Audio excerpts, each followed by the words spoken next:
Hello students, आप सभी का हमारे यूट्यूब चैनल में हार्दिक स्वागत है। आज के इस वीडियो में बात करने वाले हैं पीटीटी एग्ज़ाम 2025 अपवर्ड और मूवमेंट कराने के बाद आपको कौन सा कॉलेज मिलेगा, और साथ में ही अगर आपको आपकी मनपसंद कॉलेज अपवर्ड और मूवमेंट के बावजूद भी नहीं मिलता है तो क्या आपको जो पहले अलॉट हुआ था उसी में आप लोग एडमिशन ले सकते हैं या नहीं ले सकते। इसी से रिलेटेड जानकारी आपको इस वीडियो में मिलने वाली है। वीडियो आप लोग पूरा देखिएगा, और अगर आप चैनल पर नए हैं तो चैनल को सब्सक्राइब, वीडियो को लाइक और बेल आइकन जरूर दबा लीजिएगा।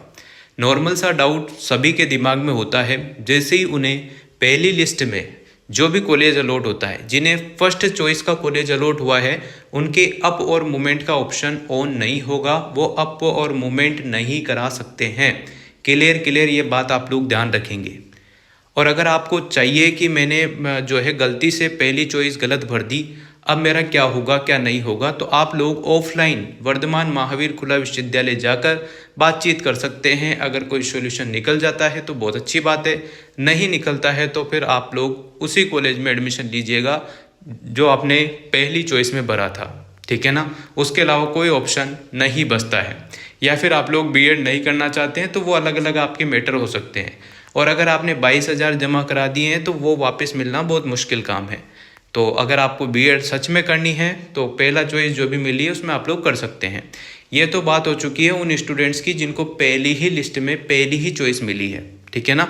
हम बात करेंगे उन स्टूडेंट्स की जिनको अपवर्ड मूवमेंट कराना है, पर उन्हें यह समझ में नहीं आ रहा कि अगर हम अपवर्ड और मूवमेंट कराते हैं तो हमारा जो अभी हाल फिलहाल में कॉलेज मिला हुआ है क्या वो कैंसिल हो जाएगा, या उसमें हम एडमिशन ले सकते हैं नहीं ले सकते। तो पूरा प्रोसेस मैं आपको समझा देता हूँ, ठीक है ना। अगर आपने वीडियो को लाइक नहीं किया है तो ज़रूर किया करो, शेयर भी किया करो और चैनल को सब्सक्राइब भी किया करो, ठीक है ना। तो उससे सही लगता है। कमेंट अच्छे पॉजिटिव कमेंट भी आप लोग कर सकते हैं। अपवर्ड और मूवमेंट का यहाँ पर जो है ऑप्शन स्टार्ट हो चुका है, चाहे आप 2 वर्ष वाले स्टूडेंट हो या 4 वर्ष की जो बीएड होती है वो वाले स्टूडेंट हो। अप्लाई फॉर अपवर्ड और मूवमेंट पर आप लोग अप्लाई कर सकते हैं। ये चीज़ आपसे पूछेगा, हाँ या ना लिखना है। ई मित्र की आपको आवश्यकता नहीं है, खुद भी आप अपना ये काम कर सकते हैं। जो पूछे वो आप लोग टिक करते हुए चलेंगे तो आराम से अप मूवमेंट में यस करना है, बात खत्म, ठीक है ना। अब आप लोग सोच रहे होंगे कि अपवर्ड और मूवमेंट में जो हमें अभी हाल फिलहाल में कॉलेज अलॉट हुआ है क्या वो रहेगा या वो हट जाएगा। देखो, जो कॉलेज आपको अभी हाल फिलहाल में अलॉट है ना, जो भी कॉलेज कितने भी नंबर का वो हो सकता है। अब मान लो आपने 1 से लेकर 500 कॉलेज भरी, अब आपको 500 ही नंबर का जो है कॉलेज मिला हुआ है ना। अगर आपको 500 ही नंबर का कॉलेज मिला हुआ है, आपने फीस जमा करा दी है जो कि ऑनलाइन होती है 22,000 पे, 5,000 पे रजिस्ट्रेशन के उसके पहले हो जाते हैं जमा, ठीक है ना। 27,000 कुल मिला के आपने फीस दे दी है ओवरऑल। अब अगर हम बात करें आपको जो कॉलेज मिला है उसमें आपने जाकर रिपोर्टिंग भी करा ली है ना। रिपोर्टिंग भी अगर आपने करा ली है तो उसके बाद आपको जो है वहाँ से जैसे ही आप मूवमेंट का फॉर्म भरते हैं उसमें यस और यस करते हैं तो आप लोगों को 500 नंबर का जो कॉलेज मिला है वो कैंसिल हो जाएगा। फिर वहाँ पर आपका एडमिशन नहीं है, वहाँ पर आप लोगों को एडमिशन मिलेगा भी नहीं और वहाँ से आप लोग कैंसिल हो जाएंगे। पर आपकी जो फीस है 22,000 पे 5,000 पे वो यथावत रहेगी, उसमें कोई दिक्कत नहीं है। डॉक्यूमेंट्स आपने दे दिए हैं नहीं दिए हैं, आप लोगों ने ओरिजिनल तो दिए नहीं होंगे, है ना। अगर दे भी दिए हैं तो कोई दिक्कत नहीं है, वो इधर उधर ट्रांसफ़र हो जाते हैं। अब जैसे ही आपको अप मूवमेंट करने के बाद इसकी जो लिस्ट आएगी, जैसे 6 तारीख को आएगी, है ना, 6 अगस्त को कुछ ऐसे कुछ लिस्ट आएगी, 4 तारीख तक जो है ऐसे अप मूवमेंट करा सकते हो आप लोग 4 अगस्त तक, और इस टाइप का कुछ प्रोसेस है। जैसे ही वो लिस्ट आती है आपको मान लो 500 नंबर से डायरेक्ट 200 नंबर वाला कॉलेज मिल गया। अब आपके लिए एक फ़ायदा ये हो गया कि पहले आपको बहुत दूर का कॉलेज मिला था, अब आपको आपके ज़िले के कुछ ना कुछ नज़दीक का कॉलेज तो आपको मिल गया। एक फ़ायदा तो ये हो गया कि आप लोग अप मूवमेंट के दौरान एक तो पास आ गए हैं। दूसरी बात यह है कि आपने जो भी डॉक्यूमेंट्स जो भी फीस दी थी उसमें आप लोगों को कोई माथाफोड़ी करने की आवश्यकता नहीं है। आपकी ऑटोमेटिक जो भी फीस है वो उसी कॉलेज में ट्रांसफ़र हो जाती है, उससे आपको कोई लेना देना नहीं है। किसी भी प्रकार का आपको कहीं पर भी कोई शुल्क नहीं देना है। चाहे पुराने कॉलेज हो या नया कॉलेज हो जो अभी हाल में आपको मिला है।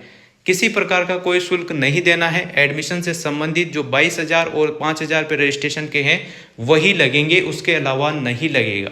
उसके अलावा जैसे ही आप लोगों को एडमिशन मिल जाता है कॉलेज में तो फिर अलग अलग चीज़ें जैसे कि ड्रेस किट हो गया, बीएड का ड्रेस किट 3,000 या 5,000 का जो मिलता है वो अलग, फिर तो वो अलग प्रोसेस चल जाएगा। फिर तो आपका एडमिशन कंफर्म हो गया है, फिर तो आपको कॉलेज वाले क्या ले रहे हैं, कहाँ से ले रहे हैं, वो अलग मैटर है ना। तो वो अलग बातें हैं। अभी आपको किसी प्रकार का कोई शुल्क नहीं देना है। और आप लोगों को अप और मूवमेंट का मतलब ये होता है कि आपको अगर 500 नंबर का कॉलेज मिला है तो उससे ऊपर के जो भी कॉलेज है उसमें से कोई सा भी कॉलेज जहाँ पर सीट खाली हो, गर्ल्स बॉयज़ में कितनी कितनी सीटें हैं, जनरल SC ST OBC के हिसाब से कितने मार्क्स पर, आर्ट्स साइंस कॉमर्स कौन से सब्जेक्ट से हो, उस हिसाब से जहाँ सीट खाली रहती है वहाँ पर आपको एडजस्ट कर दिया जाता है। मान लो किसी को 500 नंबर का कॉलेज मिला है तो उसे पहले नंबर का कॉलेज भी मिल सकता है। ऐसी कोई ज़रूरत नहीं, वो नहीं है कि हाँ आप लोग सोचे कि पहला तो कैसे मिलेगा, ऐसा नहीं है। अगर पहले नंबर के कॉलेज में सीटें खाली हैं तो और वहाँ का बच्चा कोई इधर उधर आना चाहता है, जाना चाहता है, तो वहाँ पर अगर सीटें ज़्यादा खाली हो जाती है तो वहाँ भी आपको मिल सकता है। इसमें घबराने वाली आवश्यकता नहीं है कि हाँ, पर एक बात ये ध्यान रखना, ये थोड़ा सा जिम्मेदारी भरा अप और मूवमेंट का ऑप्शन है। अगर आप मस्ती मजाक में अप और मूवमेंट कर रहे हैं और आपको अच्छा कॉलेज मिला हुआ है, फिर भी अगर आप चाहते हैं कि मैं अप और मूवमेंट करा लूँ तो ज़रूरी नहीं है कि आपको अप मूवमेंट के दौरान कोई अच्छा कॉलेज मिले, बुरा कॉलेज मिले या कोई कैसा कॉलेज मिले, किसी के रूल स्ट्रिक हो, कोई आसान नहीं से समझाते हो, बहुत सारी चीज़ें आपके दिमाग में चलेगी। तो आप सोच समझ के अप और मूवमेंट कीजिएगा, फिर आपको कोई सा भी कॉलेज मिल सकता है, उसमें ही आप लोगों को एडमिशन लेना होगा। उसी में आप लोगों को कोई शुल्क देना नहीं है। पहली बात, बस आपको वहाँ पर एडमिशन का मतलब आपके डॉक्यूमेंट्स हार्ड कॉपी वगैरह डबल जमा करा सकते हो अगर कॉलेज वाले आपको फ़ोन करके बुलाते हैं तो, नहीं तो आप लोगों को डायरेक्ट पढ़ने जाना है उसमें, बस ये होता है प्रोसेस, ठीक है ना।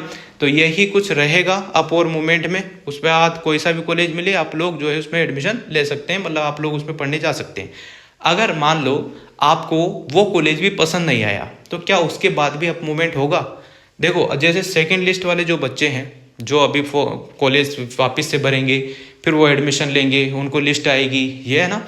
तो उसमें अगर आप लोगों को अप मूवमेंट का ऑप्शन देखने को मिल जाए तो जो सेकंड लिस्ट वाले बच्चे हैं उनको तो पहली बार अप मूवमेंट देखने को मिलेगा और आपके लिए वो सेकंड टाइम अप मूवमेंट हो जाएगा।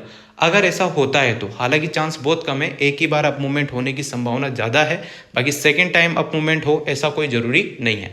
अगर मान लो आपको फ़ायदा मिलता है, आपको मौका मिलता है, तो आप लोग वापस से अप मूवमेंट कराकर, जहां आपको 200 नंबर वाला कॉलेज मिला था, 500 की जगह 200 पर तो आप आ ही गए थे, अब 200 से मान लो आपको पहले 10 ऊपर के 10 कॉलेज में से आपको मिल जाए तो वो भी फ़ायदे का सौदा है। उसमें भी डायरेक्ट यही चीज़ करनी है, अप मूवमेंट का ऑप्शन आता है तो यस और नो करके आप लोग कर सकते हैं।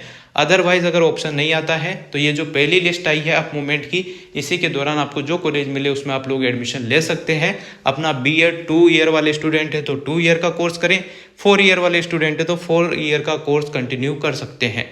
बाकी और भी जो भी चीज़ें हैं जैसे फीस से संबंधित, एग्ज़ाम सेमेस्टर फीस से संबंधित, ये सब ड्रेस किट से संबंधित है ना, और कॉलेजों में बहुत सारी और भी फीस लगती है, फॉर्म जमा करते हैं, लेते हैं, और भी अलग अलग SUPW कैंप वगैरह इनों के, तो वो कॉलेज वाले आपको बताते रहेंगे।